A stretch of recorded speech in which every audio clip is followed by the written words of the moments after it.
The TLDW is one, I built more dupes, started taking breaks between attacks, and I talked with players that are better than me, which led to me updating and improving my personal counter list and gaining access to the counter lists of others. Hey everyone, your friendly neighborhood Pants is back with another Summoners War video. Today I want to discuss the changes that jumped me up from about an 82% win rate to almost a 92% win rate in Siege. Before I get into the video though, I want to showcase some before and after of an account I built Siege defenses for back in April. He did alter one of them, so I have most of the before and after data, and I want to be transparent about the results of my services. If you're interested in rerunning services or an account review, don't hesitate to reach out to me and we can discuss terms. Also, if you want to join my Discord server, click the join button down below to become a channel member to unlock emotes during live streams and an invite to my Discord where you're free to ask me questions anytime. Alright, so just briefly showing the profile of this player. His name's Squatchmo, been playing for 1,342 days. At the time of the account revamp that I did for him, it was 1,222 days, so it's been 120 days since I was last on his account. The main difference was he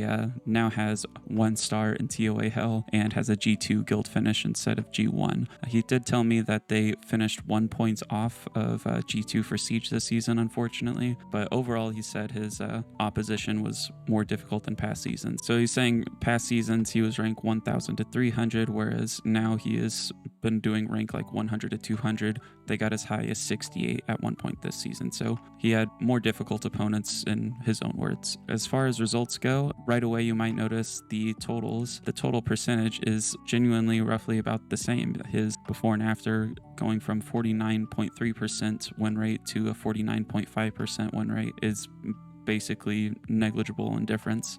He still wins about half of his defenses. Now, the main significant jump that I see is like the win rate per defense, because if I just look side by side at these, I'm seeing the defenses I made for him have win rates of like 42%, 50%, 62%, whereas he has like 33% and 25% and 28%. So I was thinking there's the most significant jump, so I averaged those, and that's what you see at the bottom is the win rate per defense, not including the grayed out ones since I don't really have that data, and also the 0 and 0 on the before side. Ager, Rauk, Lauren, 0 and 0 I felt shouldn't be included, and then the 0 Ryan Rakan shouldn't be included. If I do include that 0% and the win rate on this side, it doesn't add too much of a difference. It's still an improvement by 3%, but I felt 0 and 2 isn't quite fair to include because it's such a small sample size, especially since that's the one defense that he did alter. It was 0 Ryan Ken, which I made before Rakan got buffed, and then I made that video showing my new Rakan defense, and he wanted to mimic that, so he made the 0 Ryan Rakan, and that's why it has, you know, a lot less sample size. It's only 0 and 2. It just hasn't seen much play yet. The 0 Ryan Ken, I don't have any screenshots from him for, but the only one that I do have is 1 and 0, so that wouldn't make too much of a difference. This would go to 211. This would go to 49.76%. So I felt that's not worth including. Another thing to notice is just like the total amount his defenses got used. So 78 plus 80, that's the 158 number you see above that. And 210 plus 214 is 424. So it's a little over 2.5 times more use that his defenses got to see, which that is a nice boost because obviously you're going to have a lot more overall contribution if your defenses are actually getting used. So harder opponents, more use out of his defenses, and about still a 1-to-1 win-loss ratio.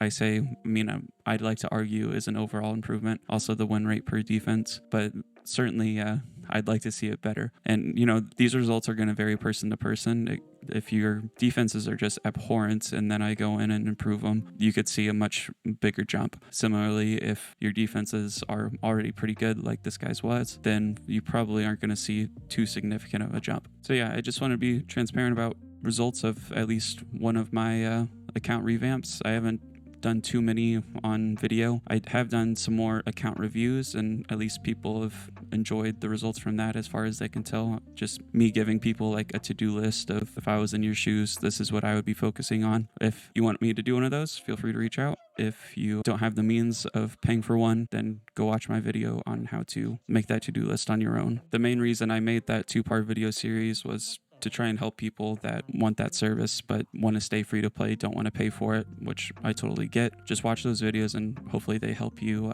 give yourself an account review. All right, this is my guild's SWGT, which if you don't know about SWGT, that's the Summoners War Guild tool that is like a paid subscription through Patreon that your guilds can pay for. It's only like a few dollars a month, and you get access to a whole bunch of data as long as at least one person in your guild is using Summoners War Exporter tool to extract data as you do your sieges. You can also upload your JSON file to it and like compare your runes and artifacts to your guild members, find out where you're weak and that kind of thing. Also, you can see like counters to various common defenses and just a whole lot of stuff. It's really worth it for just the few dollars a month that it is. At any rate, this is season 7. You can see here's me, BenThePants. Win rate 81.9% for a total of season 7. Over here, I have the season 8, which brought me up to 87.3. And then season 9, I'm here at 91.5, top in my guild at this point. So from, what was it at the start? 81.9 to 91.5. So almost a full 10% higher than season 7. So I'm basically winning one more offense on average than I was. One thing I do want to stress before I go into the changes that I made is something I did not do. I didn't just become nitpicky with my attacks and pick and choose, the easiest defense. I try to really make an effort to hit the same defense over and over. If it's a tower we need, and it's 5 Martina Shayna Trianas, I will take as many of them as I can to get that tower. Similarly, I didn't purposely choose the one with the worst win rate to attack. More often, I try and find the one with the best win rate to attack. I do that for a few reasons. One is just because I feel somewhat obligated to. No one's forcing me to do that, but if I just look at the guild rune analysis, which I brought up earlier, something you can do on SWGT, I have the second most rune depth in our guilds. You can see Kyo is above me, that's the top line. And then below that, my orange line, I don't know. They both look orange to me. One, I guess, is beige or something.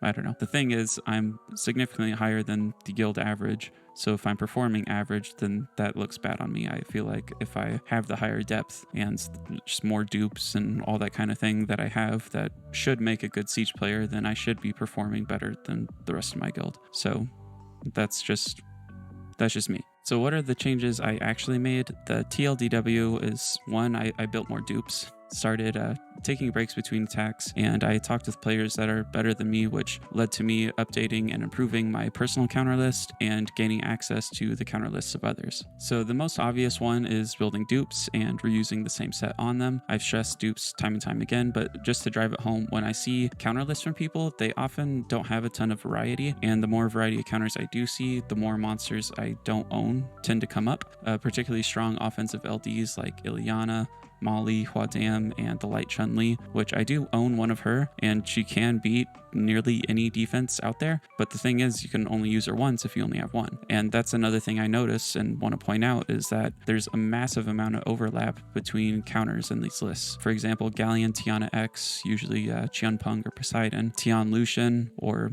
Dova Lucian, Konamiya Lucian with some leader, Tessarion Lulu +1, Leo's a common one, but Tessarion Riley, another really good combo. These are all pieces of incredibly common counters that beat just so many different defenses. No matter what the meta is, those combination units just beat them. So having only one counter built leaves you trying to figure out in the moment something to use against the 10th Martina Shayna you see. The more free-to-play farmable counters like this that I saw, the more I built. So hence my now 5 Tessarions, 4 Lulus, 4 Alucias, 3 Laurens, 3 Wendy's, the list goes on and on. I realize people will likely find this one the most annoying one to hear, but it's what I did, it's what a lot of top players do, and it works. It works incredibly well. So number 2 I said was taking breaks between attacks. I'm sure a lot of y'all have probably noticed that I've been streaming a lot less, and really that has more to do because of work and family obligations than anything else, but it has led to me doing better in Siege. I think a lot of the time my thought process is fogged because I'm holding a conversation rather than focusing on the attack, which leads to bringing dumb teams or misplaying in the match itself. One thing breaks can do is just calm your tilt. So of course with Siege, even if you bring like the perfect counter and it's built well, you'll lose to RNG, which is arguably the best way to lose because you did everything you can right. If you lost because of runes or bringing a bad team, that's just simply on you. You messed up. Again, though, losing to RNG is tilting, which absolutely clouds your judgment, and taking a break and coming back later can really help prevent you from continuing to make dumb decisions. The last thing I mentioned was talking with people in top guilds. I made friends with someone from SSA. He's now in red, but anyways, I also spoke with friends in APOC because a couple seasons ago, that season 7 ending, I just got to a point where I was really frustrated with my performance because I kept hearing from everyone that the Siege meta is so easy and everyone should have a 90+% win rate, and I wasn't even close. And that goes with what I was saying earlier. Like I have ample rune depth and I have built lots of dupes, but I was still just underperforming, or at least I wasn't meeting my own expectations for myself. These guys really helped me to rerune some of the teams that I was using and